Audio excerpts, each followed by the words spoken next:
Hello wanderers, buckle up because today we're diving deep into the hidden hazard in paradise. Yes, we're talking about Bali, an island of stunning beaches, lush rice terraces, incredible temples, and the possibility of deportation or even facing the death penalty. Sounds shocking, right? But folks, it's true.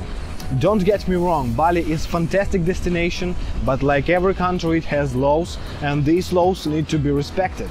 They are the case to making sure your holiday remains a holiday and doesn't become a prolonged ordeal. So, if you got plans to jet to the island paradise anytime soon, stick around. This is an essential guide to what not to do if you want to avoid running afoul of the law in Bali. This is your roadmap ensuring your Bali memories are one that you want to remember, not one you wish to forget. Let's go!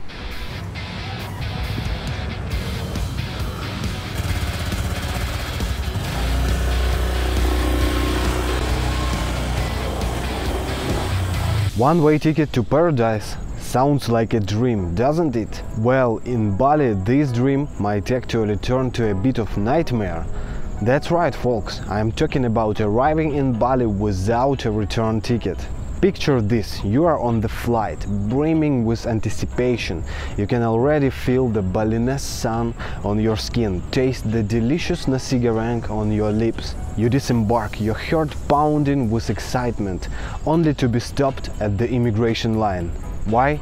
You've got only a one-way ticket. I know it might seem a bit of harass, after all, who would want to leave this island of gods and surfers? But that's how it is. Sure, maybe you are an adventurer or go with the flow kind of person, I get it.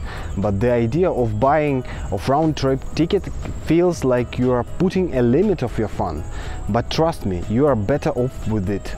Imagine the hassle of dealing with the immigration office when you could be lounging on the beach or exploring a temple. Not the best start of your Balinese adventure, right? There have been cases of folks turned away or faced with the complicated situations because they didn't have a return ticket. It's just not worth the risk. So while one-way ticket to paradise sounds thrilling, it's a better way to play with it safe. Buy a round-trip ticket, save yourself from potential trouble and sail through immigration. After all, the real adventure is waiting for you outside the airport.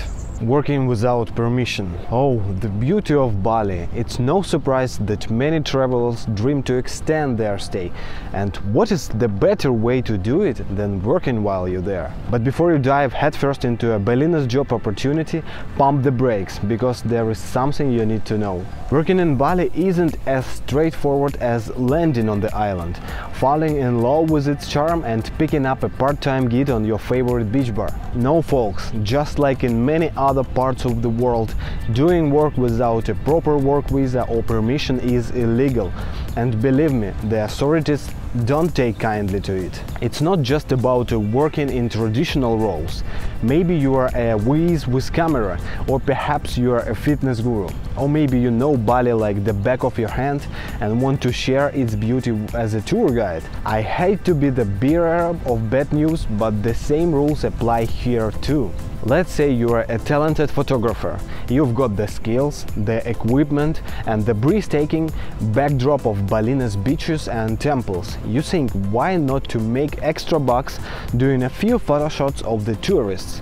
Not so fast, my friend. Without the correct visa, this is still considered illegal work. The same goes for fitness enthusiasts out there. Hosting a sunrise yoga class on the beach or personal training sessions in one of the Balinese beautiful parks might seem like a fun way to make a living. But without the proper documentation, you could find yourself in the hot seat. So whether you are a photographer, fitness instructor, tour guide or anything else, make sure you have the right visa. Bali is an incredible place to visit and it can be tempting to want to stick around for a while longer. But don't let the allure of the island life trick you into bending the rules. Stick to the law, respect the regulation and ensure your Balinese dreams doesn't turn into a deportation nightmare. Desecration of sacred places. As we traverse the globe, friends, we come across lands of mystic and magic, places where the time seems to have a rhythm of its own. Bali is undoubtedly one of them, a place steeped in tradition and rich in spiritual heritage. With over 200 sacred days peppered through the year, it's no wonder the island has garnered a reputation as a spiritual haven. But it's exactly this rich tapestry of spirituality and tradition that can sometimes trip up unsuspecting visitors. You see, something that might appear as a benign photo op could be deeply offensive to the local Balinese people. And I'm not talking about causing a minor stir or inviting a few raised eyebrows. Such cultural insensitivity could potentially lead to deportation. Imagine this: you are exploring a stunning temple, captivated by its intricate stone carvings. You strike a pace, looking for that perfect Instagram-worthy shot. Sounds harmless, right? But if your photo includes nudity, disrespectful gesture or inappropriate attire, you might just have landed yourself in the hot water. It's not about intent, dear friends, it's about impact. The locals, bound by their respect for the sacred spaces, might perceive such action as a desecration, a violation of their deeply held beliefs. So, while you soak in the splendors of Bali, remember to tread lightly.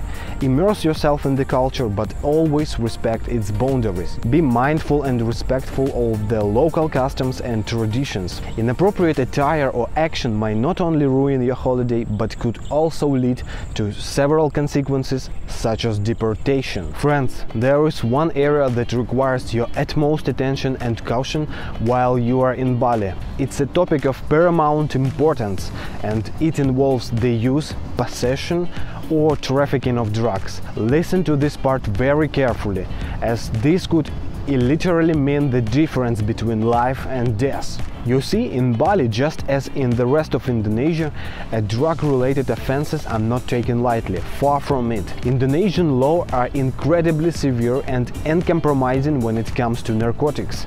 In fact, the Indonesian government enforces some of the strictest drug laws on the planet. Let's say you are at a party and someone offers you some illicit substances. It might seem harmless, right? You're just having fun, blowing off some steam. But stop right there. What might seem like an innocent party favor can actually land you in a whole world of trouble. Being caught with drugs in Bali, even in minimum amounts, can result in serious penalties. We're talking about years, potentially decades in prison, and that's if you are lucky. If you are caught in trafficking drugs, the punishment can escalate to the death penalty. Yes, you heard that right. It's a harsh reality that underscores just how serious the Indonesian authorities are about their anti-drug laws. So when you are in Bali, I urge you to tread wisely and always remember that what might seem like a harmless, fleeting moment of temptation could potentially cost you your freedom or even worse, your life. Well folks, there you have it. We have navigated through the legal labyrinth of Bali, and I truly hope you've taken note.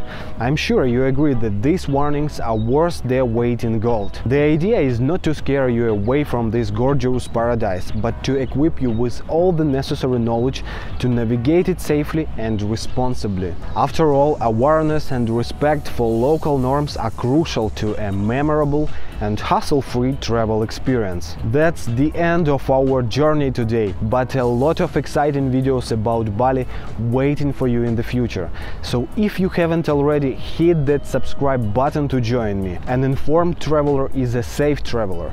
Stay curious, stay vigilant, and most importantly, keep exploring. Until next time, take care and safe travels.